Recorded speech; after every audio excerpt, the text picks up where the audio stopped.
Friends, welcome to my channel. आज की video का बहुत ही इंटरेस्टिंग टॉपिक है। जनवरी आ चुका है। अब फाइनेंशियल ईयर 22-23 खत्म होने में सिर्फ 2 महीने हैं। तो अब जो जरूरी काम एक एसएससी करता है वो है टैक्स प्लानिंग। उसने अभी तक कितना इन्वेस्टमेंट कर लिया है फॉर सेविंग टैक्सेस, ये वो देखता है। तो अब आप लोगों ने भी टाइमली इन्वेस्टमेंट कर लिया है कि नहीं, आपकी लिमिट एग्जॉस्ट हो गई है कि नहीं हुई है, तो अभी भी फटाफट से आप इन्वेस्टमेंट कर लीजिए। क्या फीजिबल इन्वेस्टमेंट है 2022 में, जिससे आप अपने टैक्सेस को सेव कर सकते हैं एंड येट इन्वेस्टमेंट भी कर सकते हैं, ये हम इस वीडियो में देखेंगे। तो best tax saving investment option and plans for 2022 is here for you. सबसे पहले मैं आपको एक एग्जॉस्टिव लिस्ट बताना चाहती हूँ जो मोटा मोटा सबको पता रहती है कि लाइफ इंश्योरेंस प्रीमियम आप पे करते हैं, तो वो 80C में डिडक्शन मिलता है उसका। और जब वो मेच्योर होती है at the time of death, और at the time of death, then section 10D में उसका एग्जेम्पशन भी मिल जाता है। फिर पेंशन प्लान्स होते हैं जिनका हम 80CCC में डिडक्शन क्लेम कर सकते हैं, जो कि जो कि 80C के अंदर ही आता है, मतलब 1,50,000 की लिमिट में ही आता है। देन उसके बाद हेल्थ इंश्योरेंस और मेडिक्लेम है। ये पॉलिसी आप लेते हैं, इसका प्रीमियम पे करते हैं, तो सेक्शन 80D के तहत आपको डिडक्शन मिलता है। वैसे ही नेशनल पेंशन सेविंग है, सेक्शन 80CCD में इसका बेनिफिट मिलता है। एंड लास्ट है mutual fund. Tax saving mutual fund में अगर आप इन्वेस्टमेंट करते हैं तो आपको 80C में डिडक्शन मिलता ही है, साथ में उसकी जो मेच्योरिटी है उसका भी क्लेम मिलता है 10D में। तो ये एक समरी थी। अब हम और भी ऑप्शंस की बात करते हैं। इसके अलावा और क्या ऑप्शंस है आपके पास? फिक्स डिपॉजिट का ऑप्शन है। टैक्स सेवर फिक्स डिपॉजिट्स आती हैं जिनका लॉक इन पीरियड होता है 5 इयर्स का। आप इसका डिडक्शन क्लेम कर सकते हैं 80C में, और मैक्सिमम आप 1,50,000 तक इसका डिडक्शन ले सकते हैं अगर आप एफडीज बनाते हैं, टैक्स सेवर एफडीज। पर इसका जो इंटरेस्ट है, जो आप इंटरेस्ट अर्न करते हैं इन एफडीज में, वो टैक्सेबल होता है, ये आप ध्यान रखें। नेक्स्ट है public provident scheme. Public provident scheme is a popular investment vehicle for saving tax. A long-term saving cum investment product. You need to open a PPF account at the post office or designated branches of public and private sector banks to start with. Contribution to PPF account earns a guaranteed rate of interest. You can claim deduction under Section 80C up to rupees 1,50,000 in a financial year.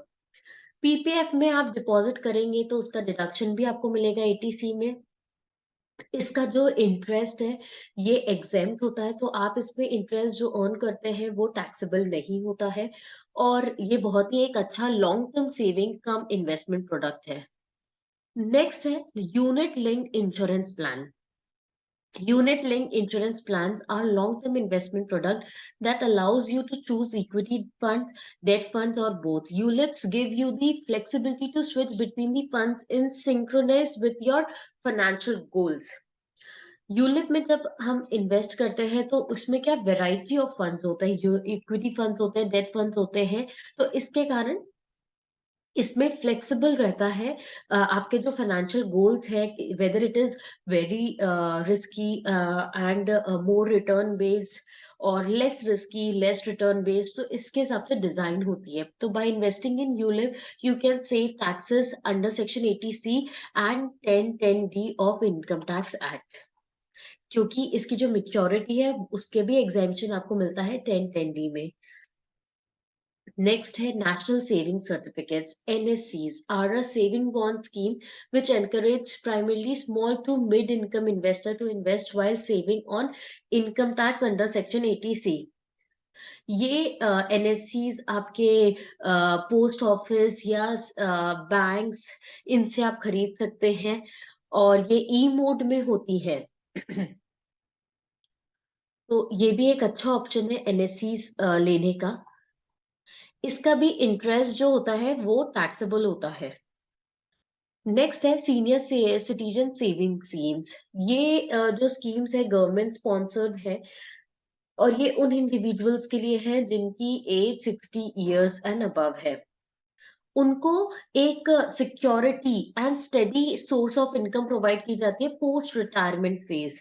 तो उन लोगों के लिए ये design की जाती है। तो इसमें जो भी आप इन्वेस्टमेंट करते हैं तो इसका जो प्रिंसिपल अमाउंट है वो एलिजिबल होता है सेक्शन 80C में डिडक्शन के लिए, और मैक्सिमम आपको 1,50,000 तक डिडक्शन मिल सकता है।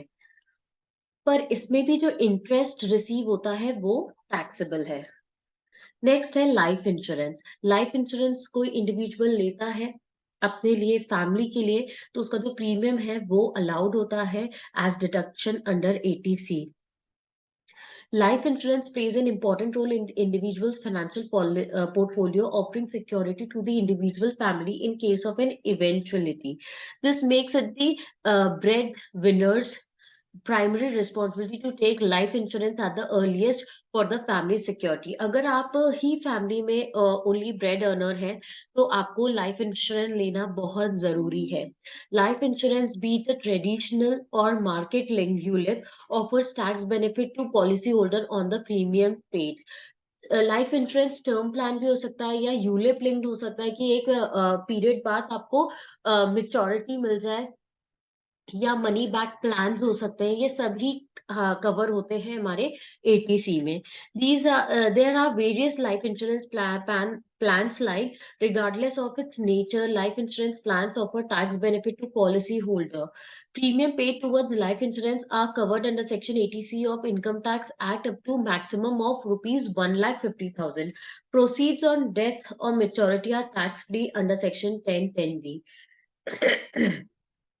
If policy is surrendered, terminated within 5 years, deduction claimed are added to income. तो 5 साल से पहले पहले आपको पॉलिसी को डिसकंटिन्यू नहीं करना है, ना सरेंडर करना है। नेक्स्ट है पेंशन प्लान्स। तो पेंशन प्लान्स भी एक लाइफ इंश्योरेंस जैसा ही है, जिसमें जो पर्सन्स हैं उनके जो इंडिविजुअल्स हैं उनकी रिटायरमेंट प्लान्स के लिए कैसे फैमिली सरवाइव कर पाए उसके लिए ये प्लान्स होते हैं। Pension plans is another form of life insurance. They serves a different end objective from other insurance plans like term plan and endowment plans, which are called protection plans. While protection plans are geared to financially secure the individual family on his death, pension plans aim at providing for the individual and his family if he lives on, if he lives on. तो जब retirement की बात करें तब एक individual अपनी family को कैसे सिक्योर कर सकता है उसके लिए ये पेंशन प्लान होते हैं। Contribution towards pensions are covered under section 80CCC of Income Tax Act. The aggregate limit of deduction under all the subsection of section 80C cannot exceed 1,50,000 rupees. On maturity, one-third of the accumulated pension amount is tax-free, with balance two-third treated as income and taxed at marginal tax rate. The amount is tax-free upon death of beneficiaries. तो जो हम अभी तक जितने भी investment plan की बात कर रहे हैं सब में मैं एक बात कह रही हूँ 1,50,000 तक का आपको डिडक्शन मिलेगा। बट ये इंडिविजुअल डिडक्शन नहीं, क्यूमुलेटिव डिडक्शन है। आप सब में थोड़ा थोड़ा करके इन्वेस्टमेंट करेंगे तो मैक्सिमम आपको 1,50,000 तक का डिडक्शन का बेनिफिट मिलेगा। नेक्स्ट है हेल्थ इंश्योरेंस और मेडिक्लेम। ये 1,50,000 से हटके है। तो हेल्थ इंश्योरेंस प्रीमियम आप पॉलिसीज लेते हैं, उसका प्रीमियम आप पे करते हैं, मेडिकल प्रीमियम पे करते हैं तो उसका भी डिडक्शन मिलता है। अब ये किस चीज के लिए है? ये हमारे हॉस्पिटलाइजेशन, एक्सीडेंट चार्जेस को बियर करता है। तो इसमें जो मैक्सिमम है, अगर कोई सीनियर सिटीजन के लिए आप हेल्थ इंश्योरेंस लेते हैं तो 50,000 तक का आपके पास लिमिट है, और अदर देन सीनियर है तो 25,000 तक का लिमिट है। तो मैक्सिमम कोई पर्सन अगर खुद ही सीनियर है और अपने पेरेंट्स सीनियर सिटीजन के लिए भी लेके रखा है, 2 पॉलिसीज है, तो मैक्सिमम 1 लाख तक का डिडक्शन मिल जाएगा। यहाँ पर एग्जाम्पल भी है कि if the policy holder pays 15,000 as premium on his own policy and 20,000 for his parent, a senior citizen, he can claim tax benefit of 35,000. 15,000 का भी मिलेगा उसको, 20,000 का भी मिलेगा। Maturity value is tax free for sum received under critical illness insurance policies. Next है NPS, new pension schemes, is regulated by Pension Fund Regulatory and Development Authority. Any citizen of India over 18 to 60 years age bracket can participate in it. It is extremely cost effective since fund manage charges are low. इसका जो fund manage charges scheme का वो बहुत ही लो है, इसलिए ये cost effective भी है।